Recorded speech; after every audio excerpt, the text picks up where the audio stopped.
The Trump administration, meanwhile, is vowing to defeat the massive criminal enterprise known as MS13. Today, the Attorney General, Jeff Sessions, blamed a nearly open southern border for the gang's rise and says that defeating them will be a top priority for his Department of Justice.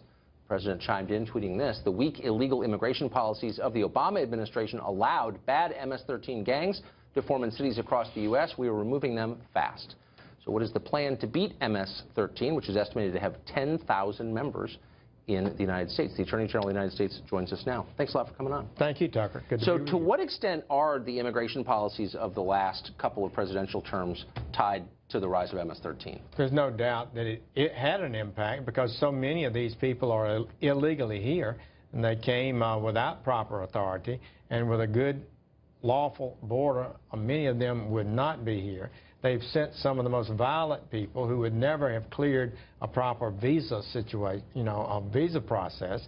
They had crimes they've committed in El Salvador. So yes, I don't think there's any doubt that the open border, the lawlessness that we've had, is a factor in the rise of this MS13. So some of them, we know, came here as unaccompanied minors illegally and were allowed to stay. Under the former policies, do you know if an unaccompanied minor was found to have ties to MS13, would he have been immediately deported or allowed to stay? No, I think the MS13, the undocumented people who came were sent here by their leaders back in El Salvador, many of them operating from jail where they're serving murder convictions and those kind of things. So they were directed how to enter if they came and claim themselves as a minor. Yeah. And the Obama administration let them come in the country, then took them to their destination city and turned them over to some relative that claimed to be a relative. So they had a mechanism to enter the country.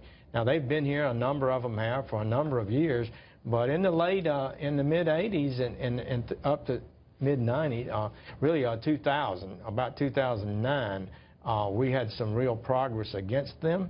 The numbers dropped. The violence was on the defensive, but they've come back aggressively in the recent years.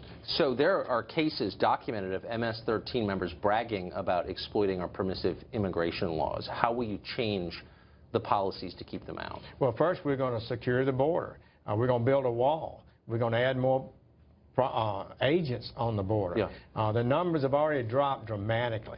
March was the lowest entrance of illegal immigrants in 17 years in this country, and that's Donald Trump's leadership.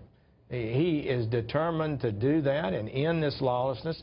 We're backing him up. The Homeland Security Department is really working hard, and we're going to continue on that. And so the numbers are down. So when fewer enter, our Border Patrol have a much better chance of catching those who do, identifying those who are violent, and deporting them.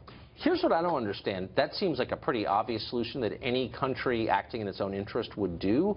Why hasn't that been done? Why, if we knew these people were coming from El Salvador and joining a criminal enterprise like this that killed people, why would we allow that? We just simply have been in denial about this whole process. We are having a lot of people come to the country who are not dangerous illegally, yeah. But a lot of them are, and these groups are, and there's been such a political defense of the entire process, defense and attack of anybody who wants to end the lawlessness. What we want to say to the world is, please come lawfully. Yes. Wait your term, make your application, and it'll be evaluated, and if you're accepted, come. But don't come illegally. That's what the American people have a right to expect their government to do. And in the process, we can protect them from some of the violent criminals and terrorists that are coming in. So the government of El Salvador has designated MS13 a terror organization. Would it be helpful for our government to do the same? I think so, perhaps. I believe it could qualify for that. There are rules that I guess the State Department does to establish that. But we know they're violent. We know that if we focus our prosecutorial and investigative resources, and we had a meeting today with all the top federal law enforcement officers and the agencies in our government to focus on this group. And as we have cases and we work them hard, we pursue convictions, and then we deport people who are here unlawfully. We can devastate this gang. We're going after them. We are not going to allow them to take over a block, a corner of our communities and terrorize people with this violence. They use machetes. They kill children. They put children in prostitution at age 12. This is one of the most violent gangs in the history of our country, no doubt about it. Really quickly, I want to put up a map of the spread of MS-13. They're not just in the border towns, you would imagine. They're suffused through the country. How hard will it be to root this group out in all these different cities?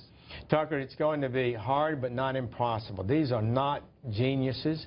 They're not the top criminals, and many of them are poor criminals, actually. They're involved in the kind of activities that can be identified and they can be prosecuted.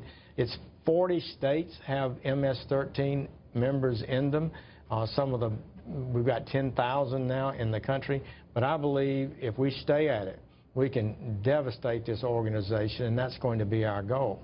You wonder when all this happened. Mr. Attorney General, thanks a lot for joining us. Thank you. Good to be with you.